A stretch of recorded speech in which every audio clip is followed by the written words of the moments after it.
I'm just like blown away. You guys are already talking so much in the chat, like way before, way before the live. I love it so, so much. You have no idea how happy it makes me. Hi everyone, I'm Jess Curtis. I am the person who runs this channel. I love doing this. I love doing lives. So I run the Bipolar channel. I've been doing it for about 5 years. And here, maybe turn up my light a little bit. Whew, like Technicolor. So I wanted to come on, we're doing these lives about every 2 weeks, talking about bipolar, all things bipolar. And sometimes we kind of have a theme and sometimes not, but you can always ask any questions you have about bipolar disorder. So like I said, I'm Jess Curtis. I have bipolar 1. And like I say in my videos, I was diagnosed 27 years ago when I was a sophomore in college.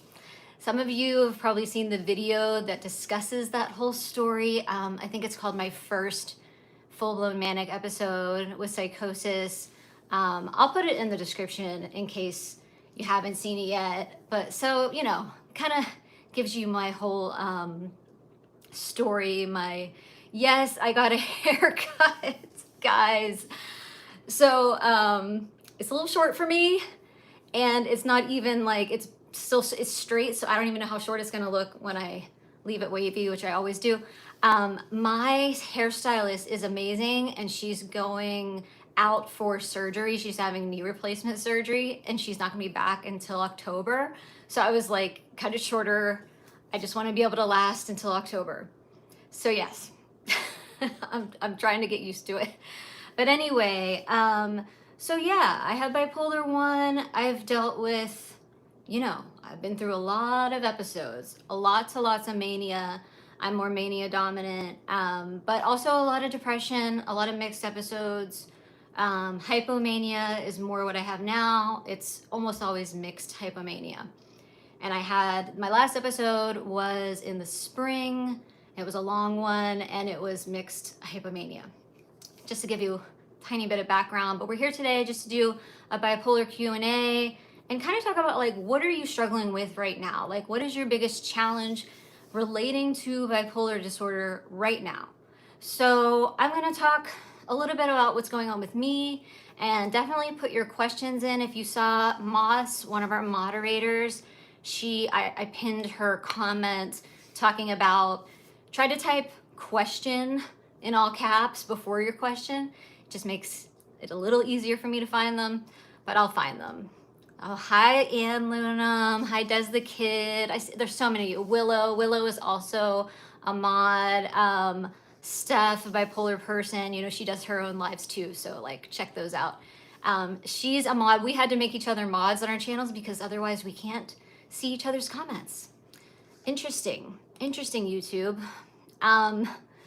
And we also have Molly as a mod. I'm not sure she's on just yet, but she'll show up, I'm sure. Anyway, my biggest challenge right now. So if you saw my video that I put out last week, this time, I was really going through it. Like, there's just been a lot going on, and the biggest things were, I was getting over this dizziness I have from disembarkment syndrome, which is basically like dizziness brought on by travel, but for me, it can last a really long time, like months. So I had tried to take medication to stop it, and it didn't work. And that medication is diazepam or Valium, and if you've ever taken it, you may know, or you may have had, side effect.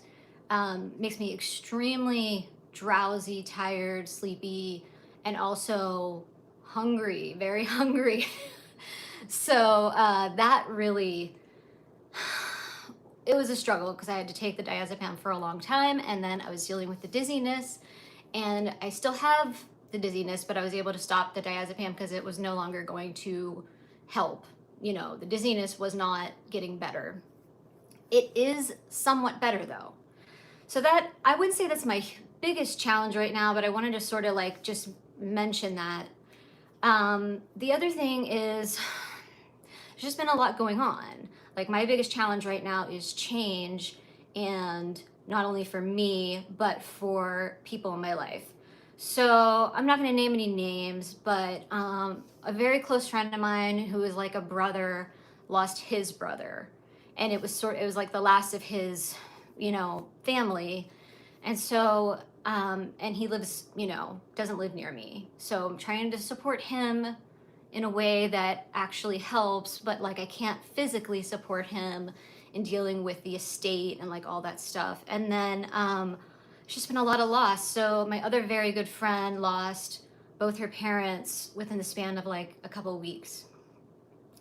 Awful, awful, awful thing. And again, she doesn't live near me. So I've been trying to just be there for her, and I want to do that.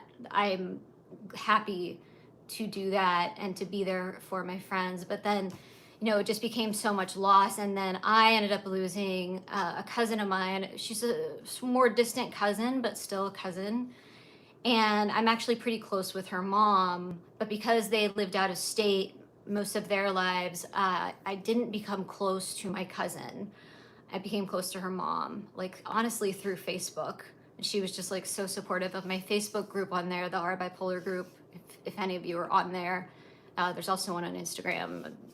Anyway, so so I definitely wanted to attend like the services, and I knew that I was pretty sure that she had passed away from addiction, which she did, which is just awful. And then surprisingly, I found out at the funeral that she also had bipolar disorder, my cousin. And for my whole life, I thought that I was the only person in my family who had bipolar. So not only, am I struggling with all this loss, but like finding out that there was someone who I could have really gotten to know and talk to and like talk to about bipolar and like had this connection with, and it was a family member, and it was just like, I don't know, it was such weird mixed feelings. Like it was just a lot, it was just a lot. And I did start to wonder if all of this combined would take me toward depression or hypomania. And if you saw in my video last week, I was really feeling uncomfortable. Like, how sometimes if before an episode you start feeling really uncomfortable maybe, or overwhelmed, or like, discombobulated, but you're not quite in an episode maybe. That's how I was feeling. And so what I did, and this seemed to work for me, and luckily I was able to do it, is I started going to bed super early. Like I was going to bed at like 9:30, and then that had gotten pushed back to 10:15 over several months, which is not good, because I was having to get up around 7 a.m. and I need a lot of sleep. And I just started going to bed after I put my daughter to bed at like sometimes 8:30, sometimes 9. I didn't go right to sleep. I would get ready for bed. I would read. I would love to say I was reading every night, but I was mostly watching YouTube. But I was using my blue light glasses, right? So, and I kind of like kicked it with all this extra sleep. And I'm still doing it. I'm still going to bed at 9 every night. I'm not saying you should do that. I'm not saying that will always work, but it did help. And besides all the like sad things that were happening around me, really good things were happening too. And that for bipolar can be bad, right? Like the good stress can be sometimes even harder on the bipolar than the bad stress. So I found out, it's not happening yet, but even just finding out that I'm going to get a promotion at work next year sometime, and it's not even that bad of a thing because I'm already like doing that job. So it's like I'm already doing the job. I'm just finally going to be recognized for it and hopefully get some kind of salary increase. They haven't discussed any of that yet, of course. But so I found that out, and then I found out I got into this conference, which I'll talk more about later. But I got into this conference that is for what they call like patient advocates, and you have to apply and like a ton of people apply and not that many get in, and like I applied last year and I didn't get in. So I found out like right around the same time all this stuff is happening that I got in.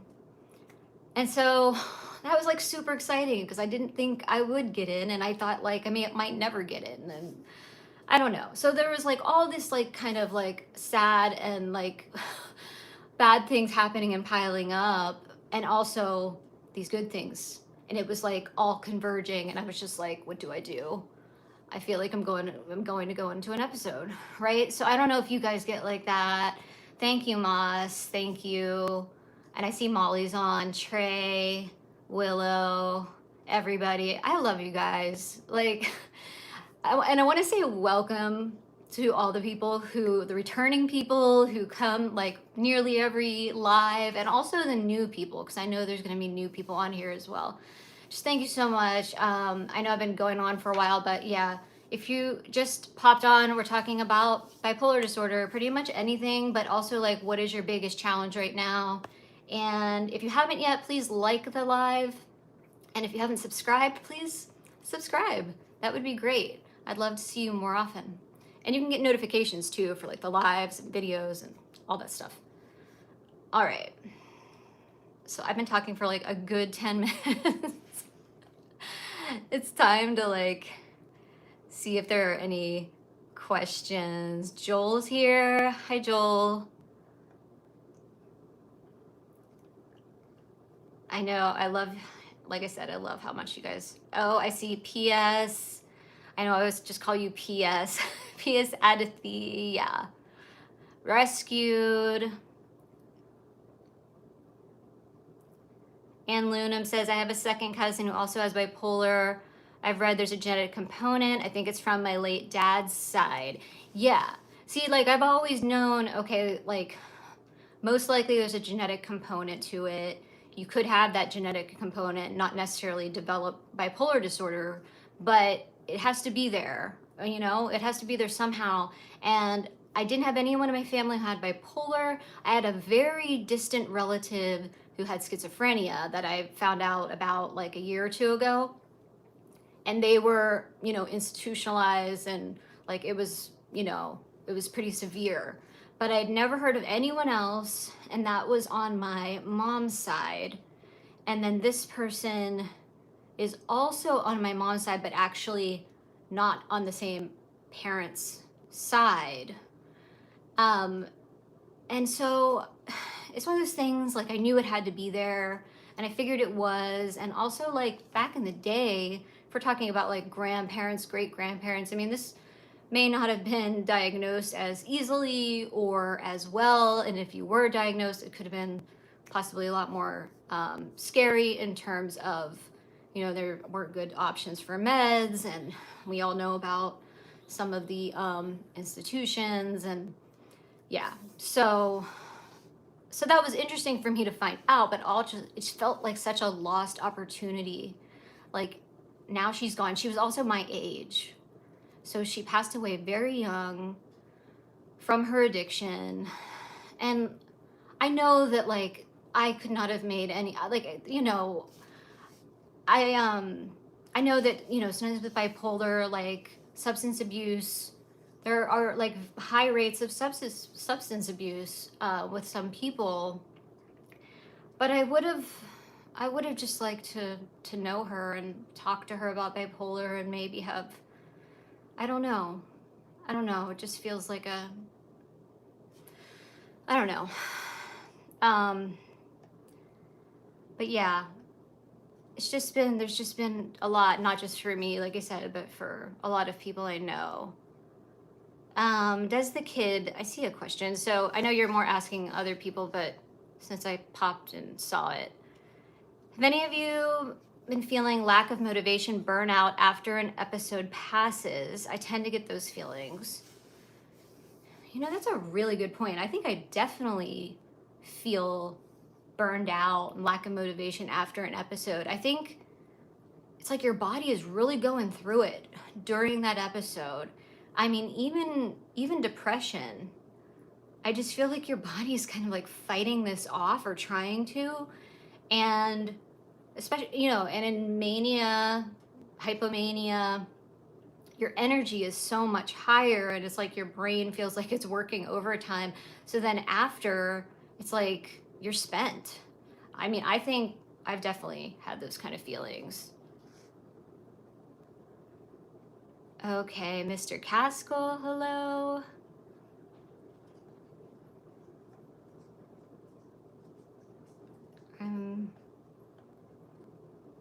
Okay, Tim Kelly asked, does the weather affect your moods? It's a good question. I don't think it affects my moods enough to like put me into an episode, if that makes sense. Like, I think it probably does affect my mood just like during stability on a day-to-day basis, like how I'm feeling. I'm one of those people who loves rain, and a lot of people think rain is like depressing or like makes them feel gloomy or like kind of sad. I think it's like cleansing. I find it very like invigorating, not in like a manic type of way, but just like in a nice way. Like, it makes me feel really calm and good. I think I also love warm weather and like sunny weather too. I do think that sometimes, like, if we're talking more about weather in terms of like the season, so like seasons affect my moods for sure. I do the best in summer and winter. Like, well, where I live, like, we have all 4 seasons.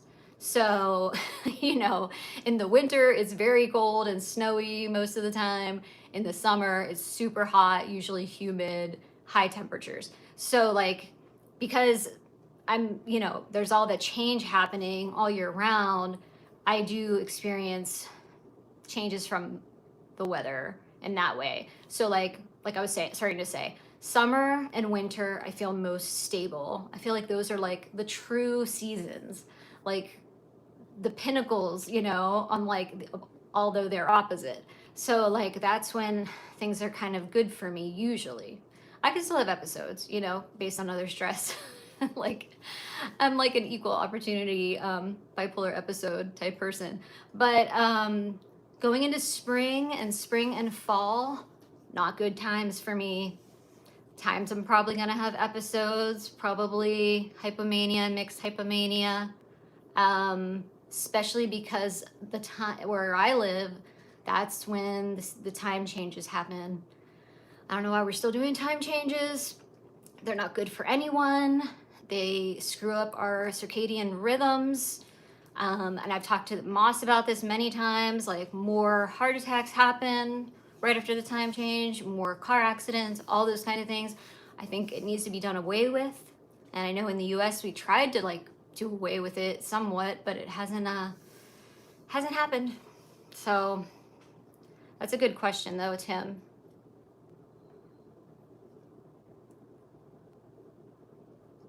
Okay.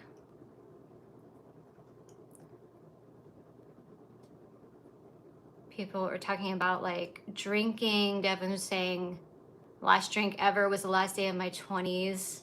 Fun time marker. Yeah, I'm coming up on, oh God, is it 4 years or 5? 4 years. I'm not drinking. It'll be in August. But that was like kind of more because of my health and because of bipolar. I didn't like have an issue with alcohol, but I just felt like shit a lot after I drank. Even if I had one drink. I don't know if I just like very sensitive.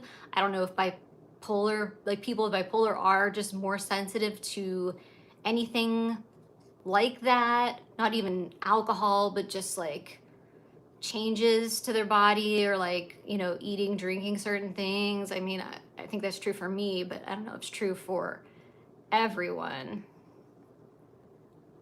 All right, I'm looking, if you wonder why I'm looking down, it's I'm looking at the chat on the computer. It's much easier than trying to scroll through my phone. I'm just quickly going up to see if I miss anything up there, and then I'm gonna go back to the bottom.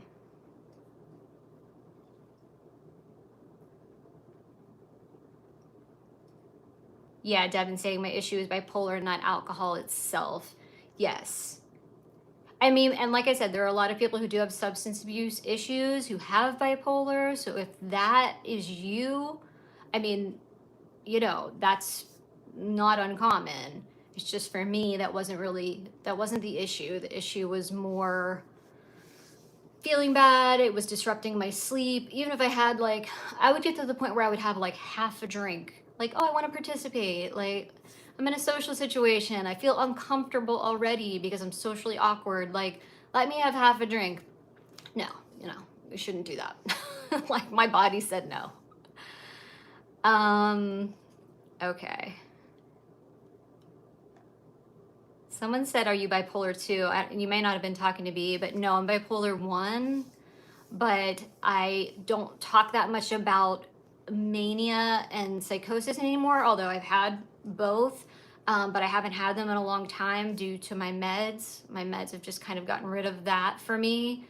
And it's been like almost 20 years since I've had like a full-blown manic episode. That's just me.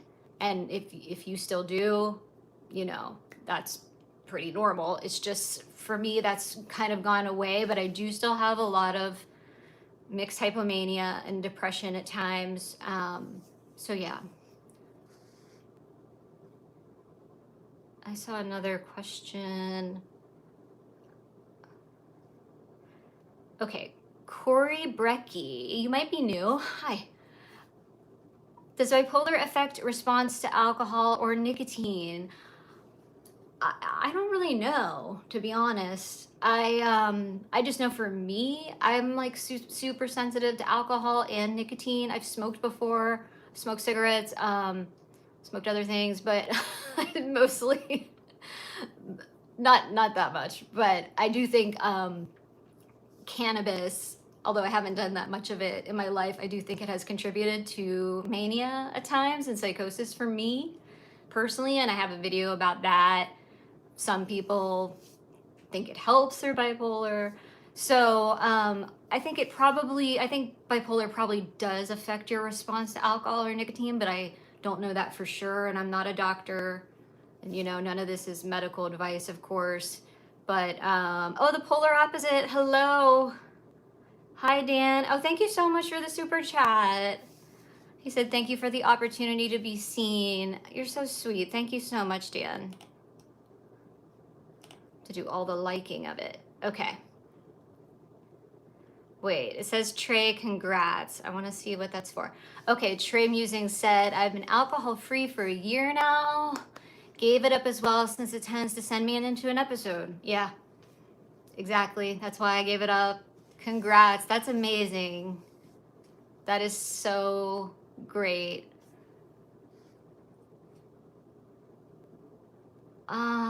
Let's see. Mother Reagan said, are you socially awkward from bipolar, or is that how you are? I mean, I'm assuming that's just how I am. I don't think it's from bipolar. I mean, before I had my first, you know, symptoms of bipolar, well, I had depression kind of like on and off when I was a child. I realize now that like, because of that, I truly like didn't feel a lot as a child. Like it was just like cut off, you know. Like it was not. Oh, and I just got like a gift of some sort. Thank you. Who is that from? I want to see. That was so cool. Willow, thank you, Willow the cat, for the jewels. Now I lost my train of thought, but what was I talking about?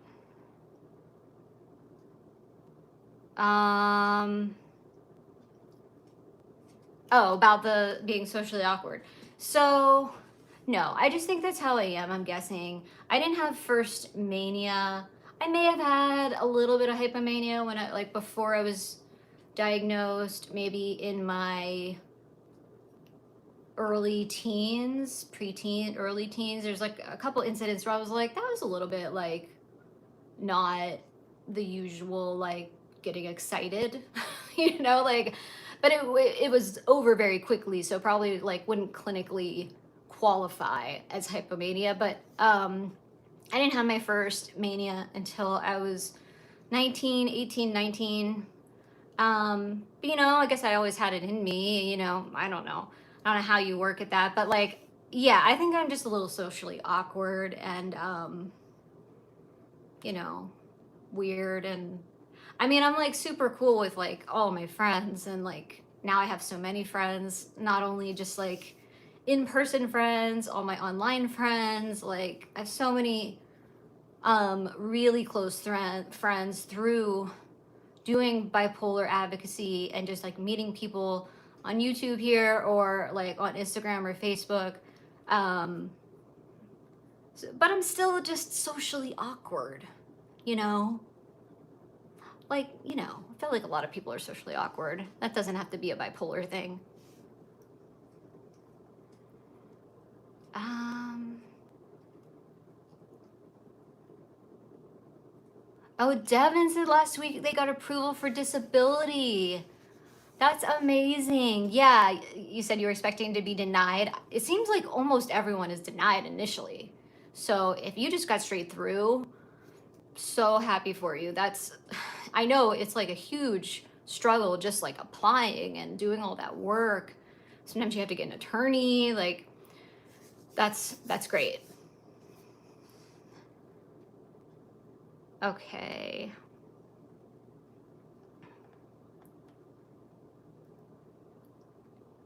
PS has a repeated question. Sorry. Oh, I see it. All right. PS question. Do you have ruminations? Yeah, sometimes. Like racing thoughts all day because of what you can't do, because you can't do any because of which you can't do any work. I have it. Is it is it because of depression or hypomania? Well, I don't know if I could say which one it's from. I think you'd have to give me more information, but one second.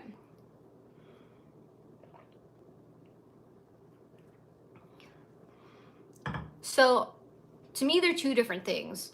Ruminating and having racing thoughts. I mean, you could be ruminating while having racing thoughts, or you could just be ruminating here and there and the thoughts aren't racing.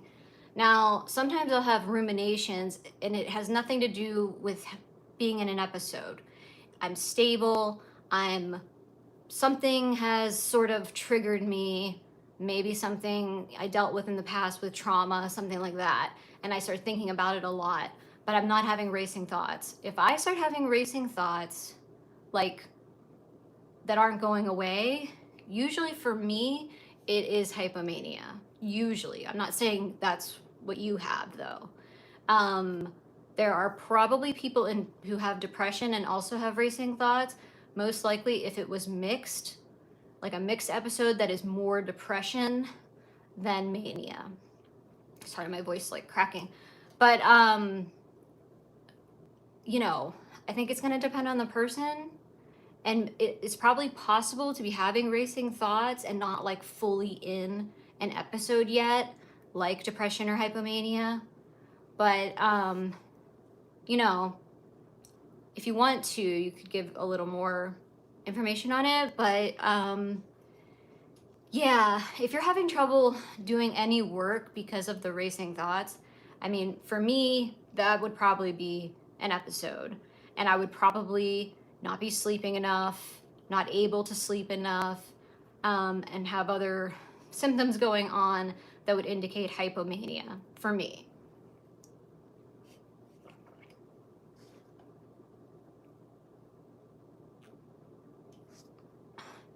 Yeah, Devin said 60% of people get denied disability. So they're shocked. Yeah. Yeah. Just take it. Like, that's great. That is so great.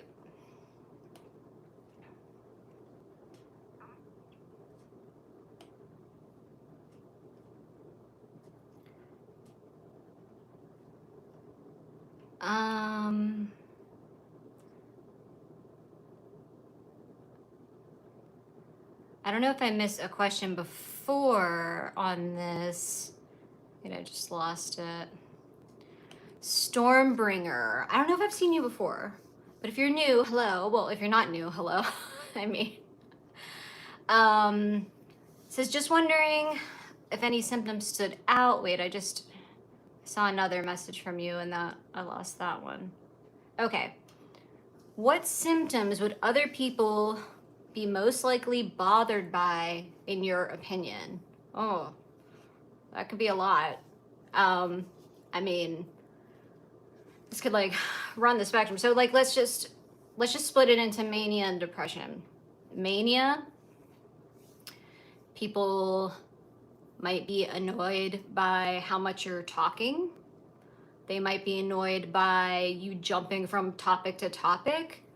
They might be bothered by like just the things you're doing. I mean, you probably are going to be doing things that are like well outside of how you would normally act. You might be like in a frenzy, like trying to start some kind of new business, or this is just an example. They might be like, what the hell is going on? They also might be bothered because you might be more irritable, and you might be getting angry if they disagree with you, or if they say like, that's not true, like anything going against what you're trying to say or do. You're not going to be too pleased by that, probably, in mania. They might be bothered by, if it's like a spouse, they're probably going to be bothered by the fact that you're not able to sleep, and you're probably like waking them up because you're getting up at all hours or not sleeping at all, possibly. In depression, I don't know. People could be bothered by the fact that you're not your like normal, cheerful self. Sometimes people aren't that understanding. They could be bothered and think like, oh, they're just being lazy. I've heard that before, personally. When you're absolutely not being lazy, you're you're just not able to like do what you did before, and you might be sleeping more and like all these other things. I mean, there's any number of things. I'm sure like people in the chat probably could say. Yeah, Moss said being social just is awkward. Yes. Yes. And I feel like most people feel kind of awkward. And it's like those few extroverts that just like absolutely love it. And I feel like they're the weird ones, right? Like they're the ones who are not normal. I love all the hearts, by the way. Thank you so much for you guys doing them. Okay.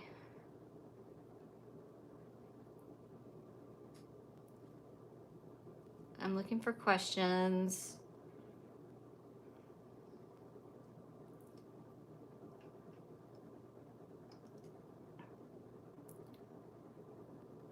Okay, this is a good question. This is a hard question to answer. Katrina Hamilton, you might also be new. Hello. And if not, thank you for coming. Thank you for returning. How do you all deal with work while in a manic state? It's been awful. Yeah, it's very, very difficult. And if you're able to do it at any level, if you're able to keep working while you're manic, hypomanic, then I applaud you. Is very, like, seriously, we need like an award at the end of the day if we got through and did like even half of the work we should have done while in an episode. And depression as well. Like, it's just so hard, because I don't know about you, but like if I'm in hypomania, if I was in full on mania, like I don't think I honestly could work, at least for me. Like I would have to take leave. Like I can't do that, I don't think. But hypomania, sometimes I can do it. I have to really try to focus, because I'm one of those people, like I can get drawn away from things very easily, and I have like 2 screens at work, and I have like, messages coming in, I have emails, I have Teams messages, I have like something I'm supposed to be working on, I'm clicking on all these different stuff, and it can become like impossible to even just get anything done. So I have to try to really like go slow, like super slow, like half speed at most. And even then, sometimes I will have to take time off. And I know like that is a luxury I have, that I have the time to take, and I'm able to in the kind of job I have. But yeah, if you're able to get through work at all and you're having symptoms, I applaud you. And usually it's one of those things like no one really knows about. And so at least I'm trying to recognize you because it is not easy. I saw a question. Okay. Wait, first I have to read. Molly Manager, one of my mods, she said, I read that people who have bipolar are above normal in good looks. I would agree with that. Also in IQ. I've heard about IQ, which I would love to think that's true. I don't know. I've never had my IQ tested. Oh, that's not true. I did have my IQ tested. I forgot. Anyway, we're not going to talk about that. Above normal in looks. I've never heard that before. Again, I would also like to think, I mean, all of my friends who have bipolar are very good looking, but like, I don't, that's a small sample size probably. But I love that you brought that up, Molly. It was so funny. And I love that you agree. P.S. Hypomania or depression, which is worse according to you? This is just me. I know a lot of people disagree. I think depression is worse for me. Only because I tend to get more of the SI, like those thoughts, in depression. And I don't tend to get them as much in hypomania or even mixed hypomania. So for me, depression is worse. And also because depression, and I heard this description like this week about how like, you know, depression, you could be feeling like very low, very sad, you know, just the lowest of the low. Or like some of us, we just don't feel any, like our emotions have just disappeared. Like we're not feeling anything. It's not, you don't even have the ability to feel sadness. It's just like a vast nothingness. And I heard someone describing this as like you don't feel alive. It's like everything about like being alive is gone. Like a happy emotion, a sad, you know, a feeling of like relating to someone, a feeling of anything. It's like that is all gone. And so because I feel like that in depression, it's like you truly don't feel alive. And I think that is why those SI, those thoughts, at least for me, become so strong, because I already don't feel like I'm like amongst the living anymore. Like I don't feel at all like myself. And at least in hypomania, I'm not saying it's good, or mania, or even like psychosis or anything, but at least there is something there. I'm feeling something. It might be very uncomfortable. It might be very much unlike myself, but it's something. And I think that's why for me, depression is worse. But everyone's going to have a different opinion, right? And my opinion is not like in any way the correct one. I'm just the person behind the camera right now. Yeah, Joel Cortez says mania sometimes gets me in trouble. Yes, that's the other way people can say mania is worse sometimes. Depression usually keeps me away from everything and everyone. Yeah.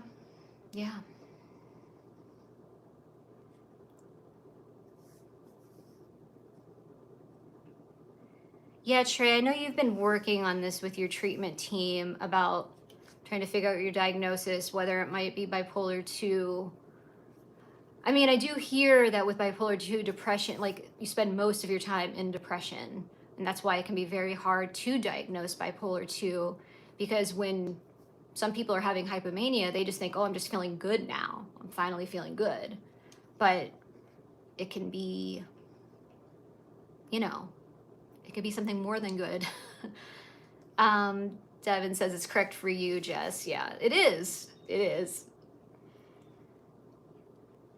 Yeah. Mother Reagan said mania ripped up my entire life. Yeah. So when people say like, well, mania is obviously the worst, it's worse than depression, I totally understand, you know, like it's, and I think I also kind of forget sometimes about when I was experiencing mania, and it was a long time ago, and that's, you know, it's like time sometimes changes your memory of things. You're like, oh, it wasn't that bad. It's like, no, it was fucking bad. It was horrible. So, yeah. I just saw something that was deleted right before, which was funny. Anyway. Okay, Illinois Will. Hello, I think you're new. Can working out and good sleep hygiene cure and or make you symptomless?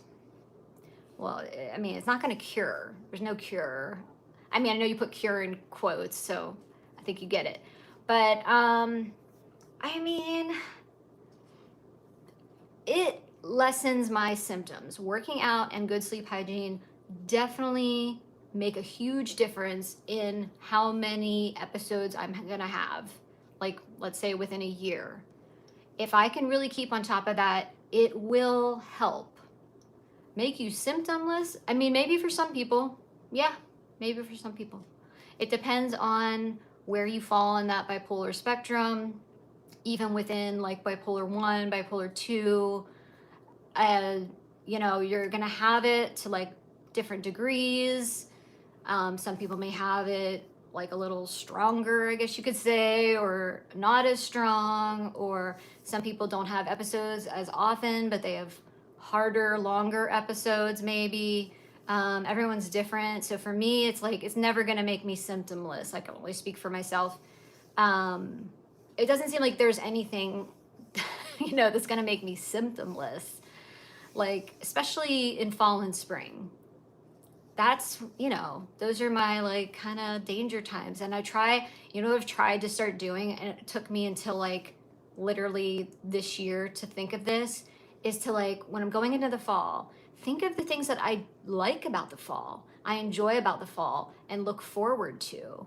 Like sweater weather and like boots weather and pumpkins and like Halloween, and like, why did I never try to focus on the positives? Instead, I'm just going into the fall like so scared that I'm about to have hypomania, and it's gonna last like all the way through, like, because you know, with my daughter like going back to school and like all the activities that start up, and I'm like just feeling so much anxiety, because for me, like, anxiety, I don't have an anxiety disorder, but I can have really high anxiety at certain times of certain things.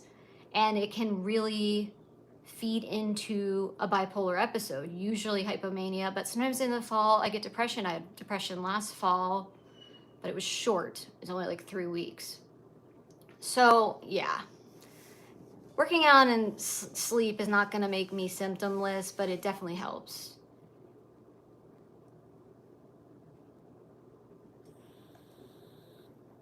Okay. Yeah, Molly says my dad got hypomania mostly in the fall, which as a kid put me in high anxiety about the fall. Yeah, see, my first episode was in the fall. It was like in September going into October. And I don't think that's the only reason I have anxiety about the fall. I think I just remembered like having anxiety going back to school. Like, I would be kind of excited, but I would also be super anxious. Just like I'm kind of just an anxious person. I don't know. I can't. You know, my mom deals with anxiety. Like, it runs in our family, you know, too. But, fall, man. And like, everyone's like, the fall's the best. And I'm like, I cannot agree with you, but I understand why you love the fall. Because you're having all those like cool things I mentioned without this like high anxiety and possibly like mania or depression. So I get it. But no. If I have to choose, like, I hate the fall, and I kind of hate the spring now too. So, and I love winter even though it's so cold. I have to love winter, and I love summer.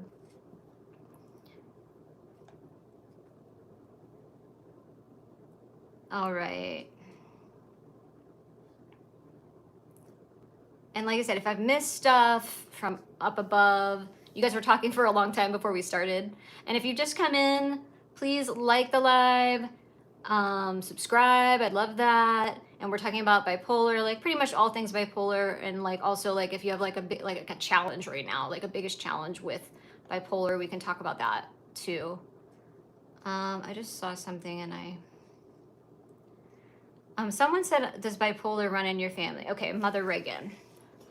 Oh, well, apparently it does. I just found out. I didn't know. I was telling a story earlier. A pretty distant cousin of mine, I think she was like my third cousin, passed away recently, and she was like just a couple years younger than me. And I found out when I went like to the service, her mom told me that she had bipolar. And she was like, yeah, and she took lithium and other, you know, and I take lithium. She's like, she took other things. And I was just like, oh, like I felt so, you know, I feel so bad knowing this. And like, obviously, like she lost her fight with addiction. And I know that was, I didn't know when she passed away if she was still like in active addiction, because I knew she had had addiction issues. I just heard, you know, like even family you don't necessarily know. Sometimes you like hear these things. And so I didn't know what she had passed away from, like until I went to the service. And then her mom told me about the bipolar. And I was like, now it makes sense why you're so supportive of me with my advocacy. Like she had just never mentioned it. And, you know, the whole thing is so incredibly sad, but it just, like I said, it felt like such a lost opportunity because this is the only person in my family who I've ever heard of who has bipolar disorder. Like I said, there's a much more distant cousin who has passed away, who had schizophrenia. And I also just found out about that like a year or two ago. So it's in the family, but it's like hidden. Except for me, because I'm like running my mouth everywhere about having bipolar. But yeah, it is in my family. And in some way, I know this might sound strange, but maybe it doesn't to you guys. When I found out that she had bipolar, obviously it's awful because now she's gone and like we can't even talk or like relate to each other or connect. But it was a comfort to find out there was someone else in my family with it. Because all this time I kind of felt like, why just me? Like, why am I the only one in my family who has bipolar? Like, what did I do? You know, like obviously I had some pretty severe trauma when I was a kid, and I think that's probably what ultimately brought it out, aside from maybe like cannabis playing a hand and also an antidepressant. I was on, you know, I was on antidepressants about a year before I had my first manic episode, and they weren't working.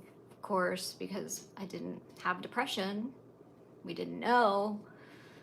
Really, I can't even blame my doctor because, like I said, there was no one in my family with bipolar. But now I know, like, I wasn't the only one. Like, I'm not the only one. And something about that is very comforting. So, Willow the cat said, I love Halloween. It's my favorite day. I love Halloween. I love, love, love it. Like, even though I'm old, like, usually, like, Brian and I will try to dress up. And, like, our daughter, you know, Pearson will dress up, of course, like, to go trick-or-treating. But, like, we try to dress up, too. And we almost never, like, we don't do, if you do this, it's not a problem at all. But, like, we don't do, like, a family costume. We just like each do our own costumes. Like we're one year I had this karate, like, you know, like the white, like it's not a costume, but it was like the karate, I don't know what you call it, gear, whatever. I have word recall problems, sorry, from the lithium. And I went as Ralph Macchio. I went as the Karate Kid because like Brian always tells me I look like Ralph Macchio, like not like I look like a guy, but like I look like, you know, like his sister, which I don't know. But so I did that one year. I've done other, you know, silly stuff. Okay, Trey said, I think talking about challenges, too triggering to get into specifics. Have some events in October usually send me into a spiral, and then November you were discriminated against and you lost your job. I am so sorry. We hear about these things honestly too often. I'm very, very sorry to hear that, Trey. It's just so wrong and unfair, and like, people are assholes sometimes, you know?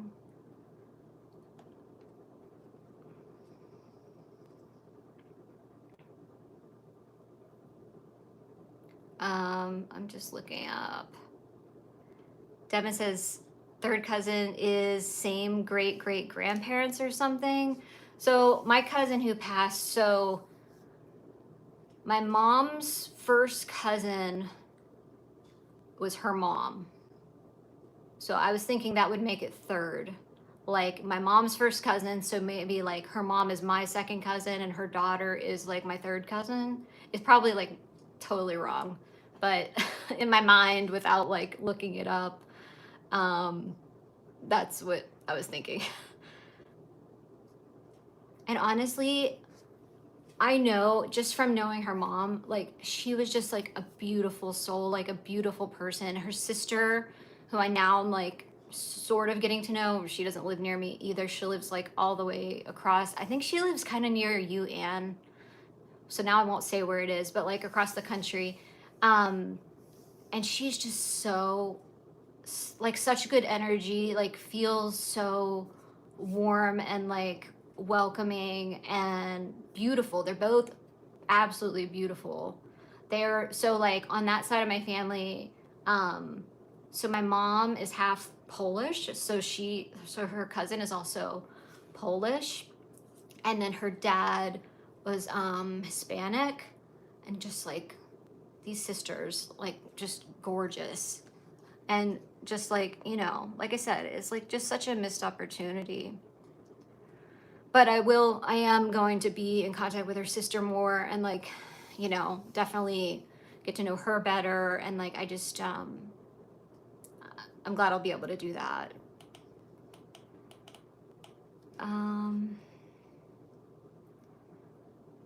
probably have like missed a ton, but if there's, like I said, put it back in the chat. What time? Oh God. I didn't even know what time it was. I am like, am I like, I feel like I need to like have a license to do this, and like I do not have the license. Like someone needs to like make me take a class or something. But I'm having a good time. I hope you guys are enjoying the live. Yeah, other people were saying about like being genetic. Katrina Hamilton said, I know my grandma was undiagnosed. I myself just diagnosed bipolar 1. My son has bipolar 2.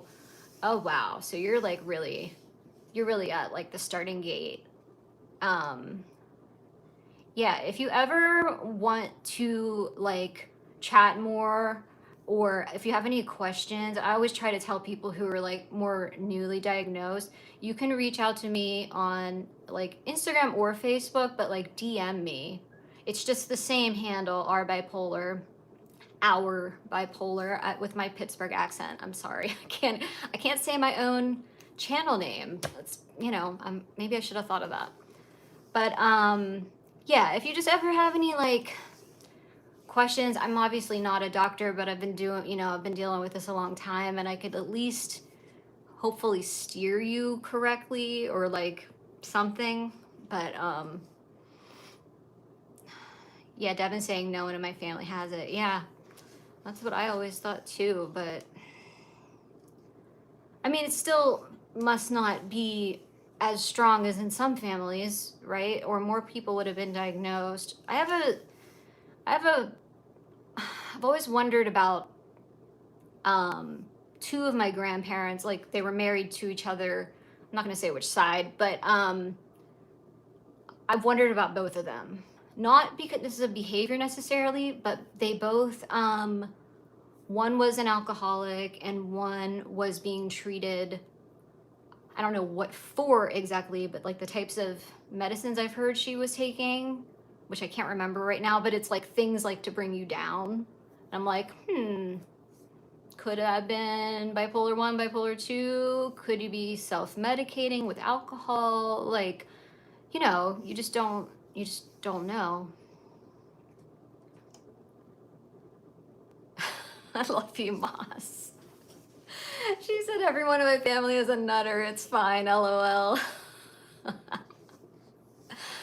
I think everyone in my family is. They're just like really like holding it in. And I'm just like, here you go. It's here. Oh my God.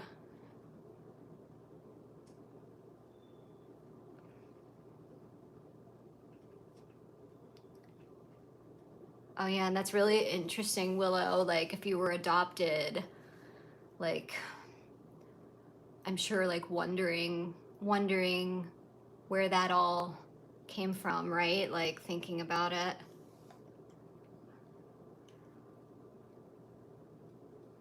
I just saw the polar opposite. Did you give another super chat? Thank you so much. Oh no, maybe that's the one from before. I don't know. Either way, thank you so much. I'm not sure. Yeah, any last questions? Thank you, Moss. What would I do without the mods? We have and I want to thank the mods before we go, because sometimes I forget to do that. We have Moss Tay, we have Willow the Cat, we have Molly Miniature. I have so many mods now, like I went from 0 to like a bunch, but it's great because you don't all have to come every time. I mean, people are going to be busy, you know? K. Beeblebrox. Time flies like an arrow. Fruit flies like bananas. What? What? I can always count on you for some like something pulled from like, I don't know if you made that up or if that's like an old saying, but oh, and Katrina says they've watched a few of my videos as you learn more about it. Okay, good. I'm glad that's like, you know, a resource. Okay. Yeah, I do need, hey, trust me, I mod for Steph for a bipolar person, so check out her channel. I think it's just bipolar person. So check her out. She does lives and I mod for her sometimes. And like, so I know, like, trust me, I've seen some things in those lives and I'm just like, and some of it is bots. Like, I don't think all of it's real people. I think I choose to believe it's not all real people because it's like, wow. Any last questions? Something? If you want, I probably missed something. Oh, Willow the Cat said dad and mom were bipolar, so you do know. Okay. Oh my God, Molly said you're not a doctor, but you play one on YouTube. Just kidding, I could not resist. Trust me, I don't play one on YouTube. I try not to. That's why I'm always like, people ask me questions and I'm like, you just need to talk to your doctor because I don't know and I shouldn't be pretending like I know. Like, that's all I can tell you is like, talk to your own doctor. All right, well, I guess we're gonna wrap this up. I hope you guys got something out of it. If you're new, if you're, you know, someone who's here all the time. Also, it's cool because I like see some of you at Steph's lives, you know, like I said, bipolar person, getting some of the same people. So that's like kind of neat to have more of an opportunity to hang out. Like I said, also you can find me on Instagram and Facebook and the links are in the description. And then like some of the videos I mentioned, I will try to put them in the description box after this if you want to go back and see. Yeah, I don't have any in there right now, but I'll put some in there that I talked about. I think that first bipolar episode that was like a big one for me, and some other stuff. And yeah, I try to be really responsive on Instagram and Facebook. I just, you know, I love doing this and it really is a joy for me. And it's also very healing and like therapeutic being able to like talk so openly and to also like talk to other people and relate to them and just like, I don't know, I felt so alone for so long. I'm just like, all the people, I need all the people. So yeah, so it's been really good. And we'll do another one of these like in a couple weeks, right? I'm trying to do them every 2 weeks.